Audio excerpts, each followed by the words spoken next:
Let me just mention that I work for a very small agency within the U.S. Department of Commerce called the U.S. Commercial Service. Our mandate is very, very specific. We help companies export products and services around the world. We can do that because we've got a network of professionals all throughout the U.S. and in over 80 countries around the world. And that is a tremendous network, especially for smaller companies who don't have feet on the ground all around the world. We can provide that network for you, and we can be there as that resource. I also wanted to say, just again, thank you to the Irvine Chamber. You've done a wonderful job, Linda, Diana, Talia, mobilizing an incredible coalition of companies, partners, chambers, sponsors, and speakers to get everyone together today. And I think I just wanted to emphasize that the Commercial Service has a shared goal with the Chamber and these other partners who are here of bringing that international thought leadership to Orange County. I know that Los Angeles and San Diego and New York and San Francisco are also wonderful gateways, but as I like to tell my colleagues, if Orange County was a state, Kristen, I'm playing the if OC was a state card. If we were a state, we'd be like the 25th largest state in the country. And so, there you go. Proud Orange County residents there. We should really be a focal point for the world's leaders, for the country's leaders in international business. And so that's really my goal with this event, and I believe all of you probably share that same goal as well. So now, if I could just find the pointer.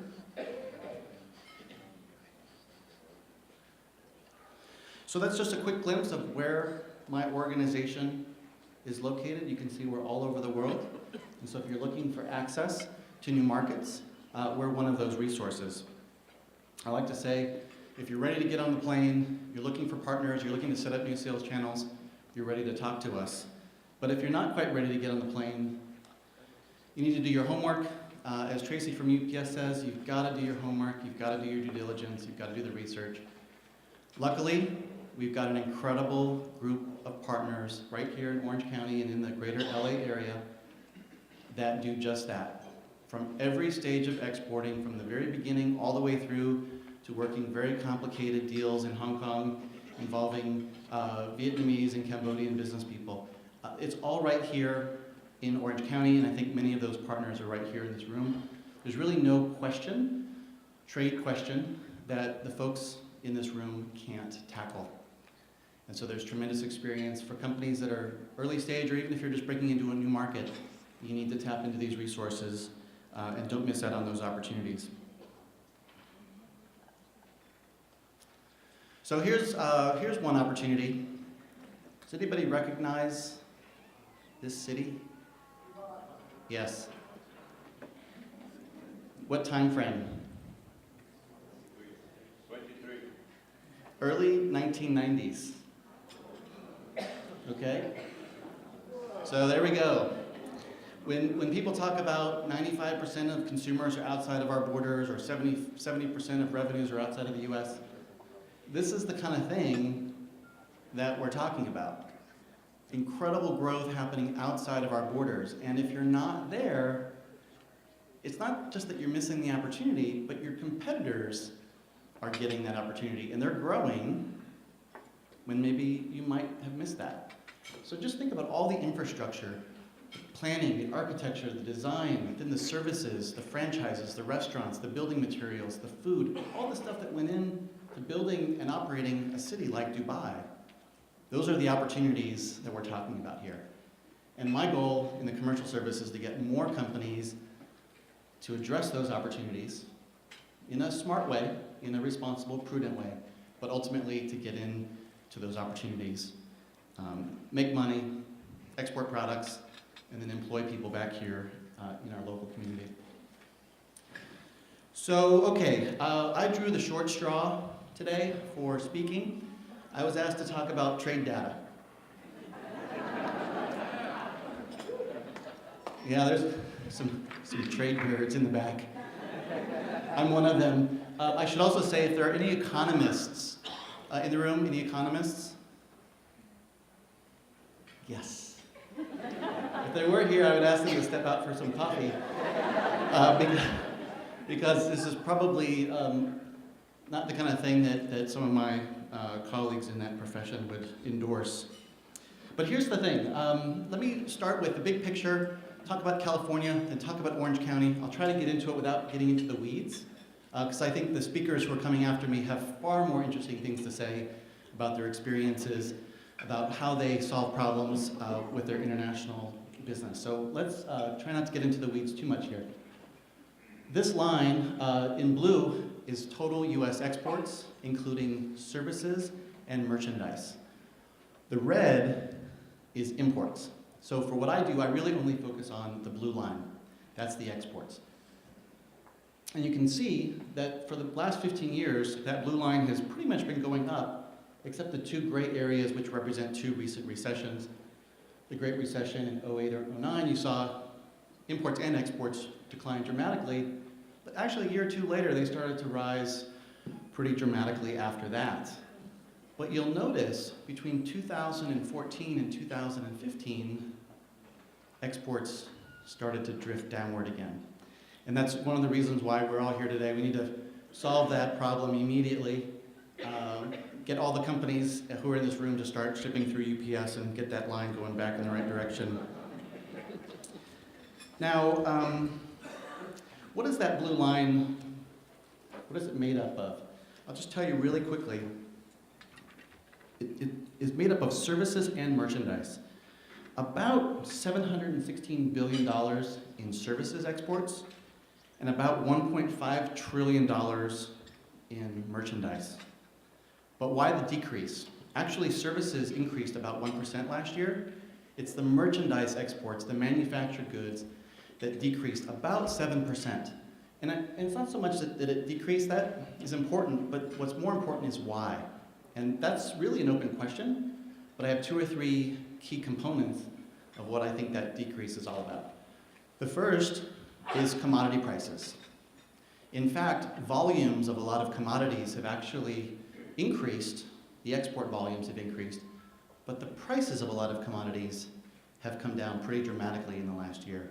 Refined petroleum products, which the US actually is a big exporter of, declined dramatically with the crash in oil prices. Commodities like food, feed, beverages also declined pretty significantly last year, and that represents a big percentage of our overall merchandise exports. So that fall in prices is part of it. But I think we also need to look at a weak external demand. You've got a slowdown in markets like China and Brazil, Mexico, elsewhere in Europe. That's creating slower demand for US products. We also can't ignore the fact that with that oil crash, a lot of economies that depended on oil revenues in the oil industry are also deleveraging and restructuring, and that's softening demand from those countries for US capital equipment and other products as well, as it trickles through their economies. And then of course, I think we all know that the cost of US dollars, or the price of US dollars overseas, is another big challenge. That strength of the dollar is something that my clients talk to me about pretty regularly, and it's probably not going to change for the foreseeable future, but I think that's a huge challenge for exporters, and I would, if I could, challenge all of the speakers who go after me to address that. How do exporters deal with the price of US dollars overseas? That's a major headwind.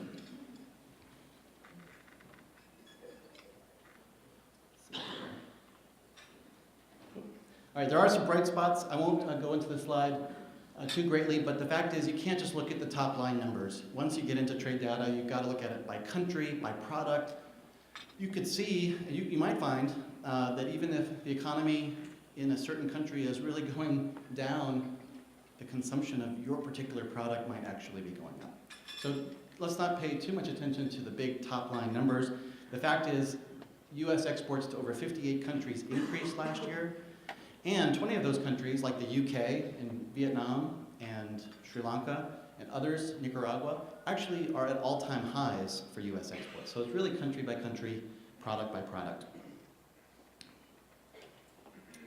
If I could, let's turn to California just very, very briefly.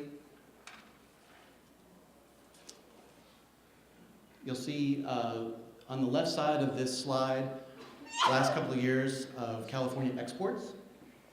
And you'll see that there was a peak in 2014, and then there was that decline in 2015. That reflects that broader decline from the US nationwide statistics. But what's interesting is that while merchandise exports at the US level declined by 7%, California's export decline was a little under 5%. So we're actually outperforming the rest of the US export economy in California. There's no surprise there. We all know all of the great assets, manufacturers and companies that are here in California doing that work. One thing I thought was kind of interesting, California represents about 11% of all of US exports, and we're second as an export state to Texas. Texas exports about 17% of US exports, but what was interesting is that Texas's exports were down by 13%.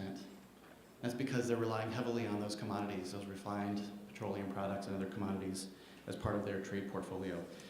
My hunch is that California is pretty diversified, from high tech to commodities, consumer products, a lot of services, a lot of IT.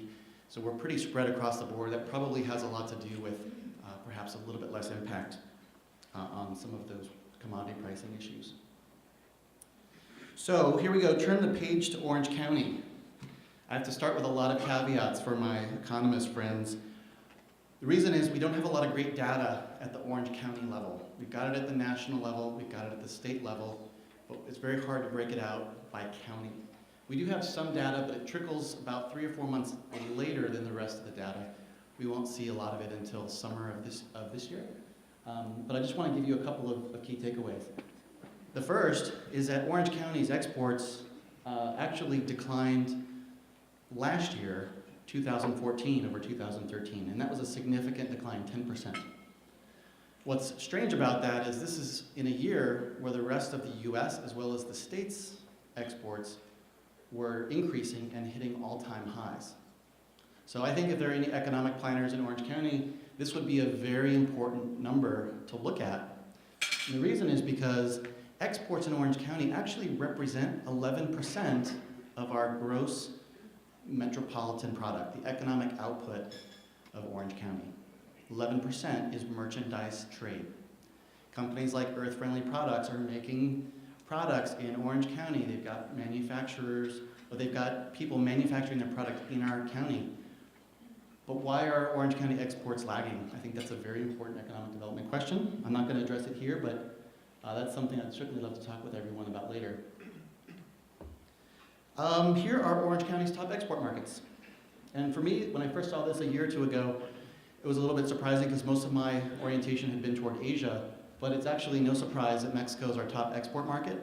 I just met the Consul General from Mexico in Santa Ana, who assures me that there's tremendous opportunity for collaboration between Orange County and Mexico in the future. We'll be looking to do that later this year and maybe next year because it's our biggest market. But it's not surprising also that since most of our exports are going to 5 markets, if those markets are hard hit with economic slowdown, that our exports will be affected by that. So it's actually not too surprising, but it's definitely something to track.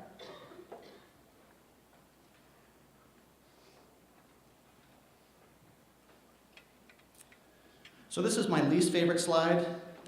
It's extremely misleading, and it's just a function of the fact that we don't have great data broken out at the county level. The census data that aggregates the trade statistics into these giant categories like computers and electronics or transportation equipment. Actually, the subsectors aren't represented in there. Things like aerospace products, automotive products, boats, satellites. There are tons of things that are just not broken out in the data as we have it. But if you kind of dig into it a little bit deeper, my read on exports out of Orange County definitely skews high tech. All the computer and electronics and things that we talk about definitely skews high tech manufacturing, also skews towards services, which I'll talk about in a second. But on the whole, it's actually pretty diverse too. There's a lot of other small niche sectors that don't show up in the big numbers in the data, but they're here in Orange County. We could talk about that a little bit later today. This is a little bit better slide for me. This is kind of a rough sketch of my client base in the commercial services office here in Orange County. We deal pretty regularly with about 12 or 13 different industry sectors. Everything from IT to consumer products to apparel to personal care, vitamins and nutritional supplements, and any number of manufactured goods here in Orange County. Also a lot of high-tech stuff, but a lot of traditional manufactured goods, many of which are kind of trading on that California manufacturing DNA, which people around the world instantly recognize that this is made in California. And I think we see a lot of smaller companies that embrace that and do a lot with it. It's a great marketing edge. And so we see a lot of those smaller companies in our office, and they're from almost every sector you can imagine. So from our standpoint, Orange County is a pretty diversified export base. And that's a good thing for the economy as well, I think. So I mentioned that Orange County data is not out yet. So if you want to find out as soon as it's released, 2015, did it go up or down? Are we in expansion mode for exports, or are we staying the same? Follow us on Twitter at ExportOC. As soon as I have that data, I'll be sharing it with everybody.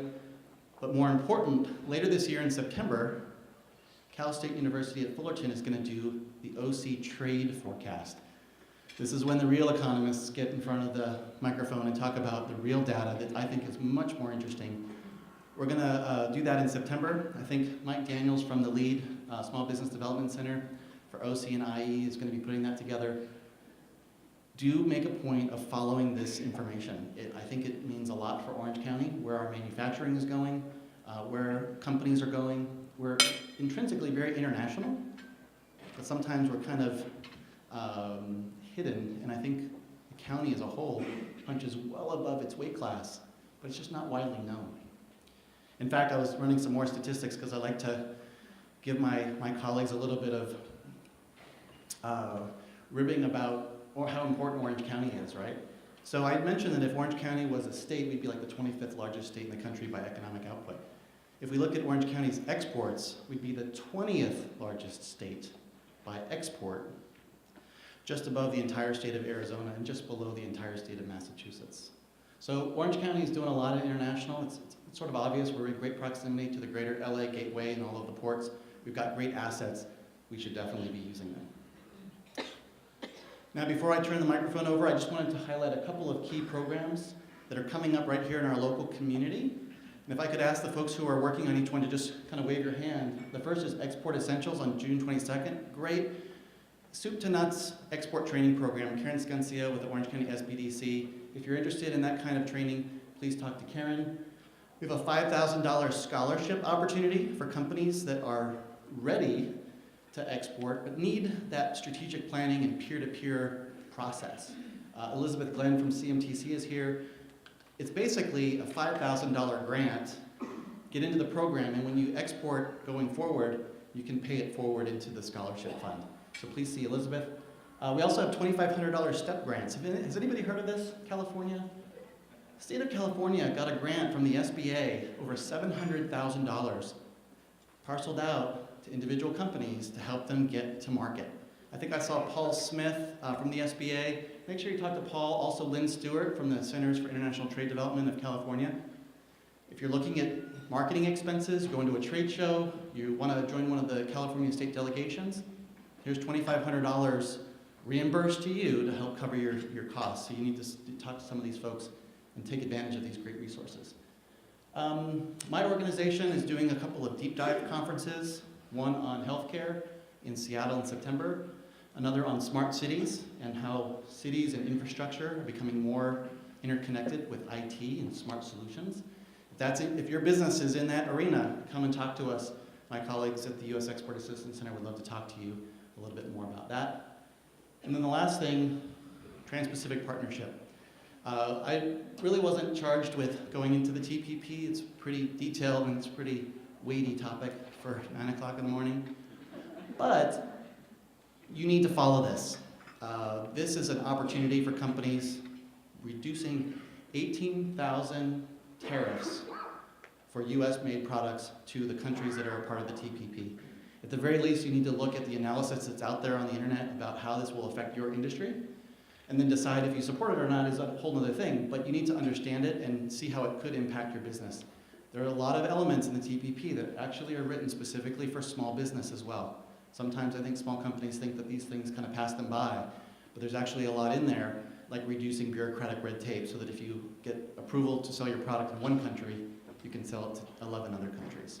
There's a lot of interesting things in there, some intellectual property protection elements. I would encourage everybody to take a look at this as best they can going forward. So, okay, I debated about not putting this slide in here.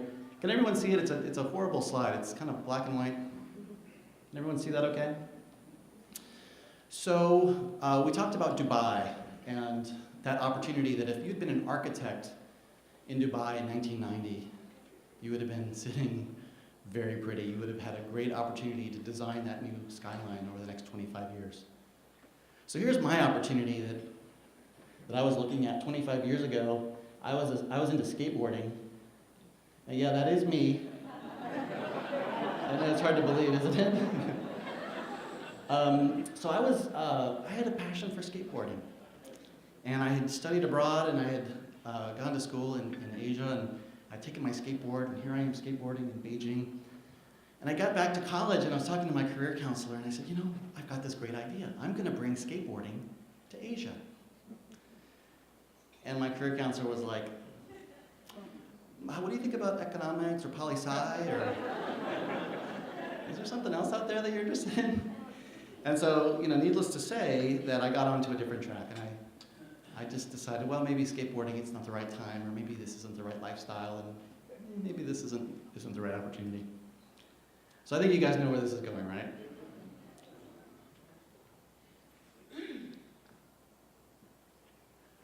So there's Shanghai last year. This is the World Extreme Games.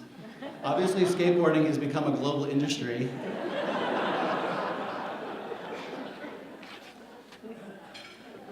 I had lengthy conversations about this with my dad when I was in high school, too. Oh, Dad, really? I could do this. This is going to be good. And it's not just China. There's Thailand from a couple of years ago. This is International Skateboard Riding Day. And I really just wanted to leave you with this. I like this slide because Vans, of course, is an Orange County company. I think they're right across from Earth Friendly Products. So please give them a shout for this later.